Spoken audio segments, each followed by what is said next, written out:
এদিকে চীনের সমৃদ্ধ সংস্কৃতি ও ঐতিহ্যের নানা অনুষঙ্গ এবার প্রদর্শিত হলো বাংলাদেশের রাজধানী ঢাকার জাতীয় জাদুঘরে। রেশম, জাতিগত পোশাক, কারুশিল্প ও ঐতিহ্যবাহী নকশায় উঠে এসেছে চীনের হাজার বছরের সাংস্কৃতিক বৈচিত্র্য। চীন ও বাংলাদেশের পারস্পরিক যোগাযোগ আরও গভীর করার লক্ষ্যেই দর্শনার্থীর সামনে তুলে ধরা হয় দেশটির রেশম শিল্পের অনন্য ইতিহাস। বিস্তারিত প্রতিবেদনে। পারস্পরিক সভ্যতার সাংস্কৃতিক প্রসার এবং জাতিগত পোশাকের আন্তর্জাতিক যোগাযোগ শীর্ষক সাংস্কৃতিক এ আয়োজনটি অনুষ্ঠিত হয়েছে বাংলাদেশের রাজধানী ঢাকার শাহবাগে অবস্থিত জাতীয় জাদুঘরে। প্রদর্শনীতে গুরুত্ব পায় চীনের ঐতিহ্যবাহী পোশাক, কারুশিল্প, রেশম শিল্প এবং সাংস্কৃতিক সংরক্ষণ। এর মধ্য দিয়ে বাংলাদেশের দর্শনার্থীদের সামনে তুলে ধরা হয় চীনের সংস্কৃতির নানা দিক। বাংলাদেশে এবার আমার প্রথম সফর, আর ঢাকায় এমন প্রদর্শনীতেও এবারে প্রথম অংশ নিয়েছি। চীনের সংস্কৃতি, বিশেষ করে জেজিয়াং অঞ্চলের সংস্কৃতি ও রেশমের ঐতিহ্য এখানে তুলে ধরতে পেরে আমরা আনন্দিত।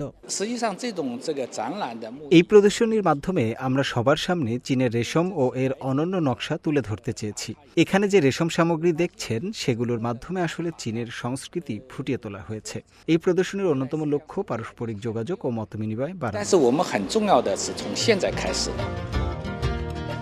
ভিন্ন ঐতিহ্যবাহী পোশাকে অংশ নিয়ে প্রদর্শনীকে প্রাণবন্ত করে তোলেন বিখ্যাত মডেল ও এলিগেন্ট উইমেন্স কলেজের প্রেসিডেন্ট পাই মেই।